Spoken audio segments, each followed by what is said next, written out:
denge ku sia anjing tong make deungel punten goblok si anjing mending ngebeletuk ku si teh aing ada anjing balas ya sok sia si jewang anjing pan teu meunang neungeul da ieu mah teh silihina jadi dipikir dibulak-balik dipapai dirasa-rasa si laing teh jadi jelema teh gede hulu teh ambak anjing can ngahina aing mah kakara pendahuluan anjing pendahuluanana peureus kieu si anjing naon anu dibangakeun ku si laing naon anu diagulkeun ku si laing pangna si laing somong da batur ge ka si laing teh geus pada nyaho yen si laing gubragna ka alam dunya si laing teh lain bijil tina palawangan inung tapi si laing teh bijil tina liang tai amak teh henteu anjing hatena mah amak ngan sin eleh urang kene antep kumaha sajarahna sejarah ya asal si laing inung si laing keur ngising kaheujeunkeun bijil maneh berarti sia teh katai teh lanceuk amak teh henteu anjing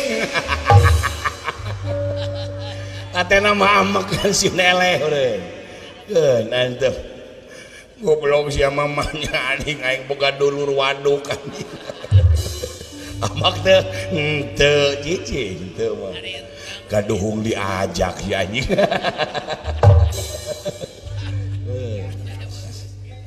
sikit tomat sikit cabe jeung tangkal genyer anu napal dina tai tak kasia teh tateh emang manya aing boga alo waduk wungkul jadi lamun aya budak keur ngising teh aing teh kudu ngahormat di mana taina nolol teh kudu ngomong wilujeng sumping om masih ya goblok teh mah tadenge ku si laing inung si laing teh lain jelema bener inung si laing teh bonon ciroke ubrut jablay salome perek ublag cek budak leutik mah odong-odong bisa ditumpakan ku saha wae reuneuhna ku si laing inung si laing teh lain ditumpakan ku lalaki tapi inung si laing teh ditumpakan ku hileud peuteuy jadi bapak si laing teh hileud peuteuy cing cobi kinten-kintena aa amak teu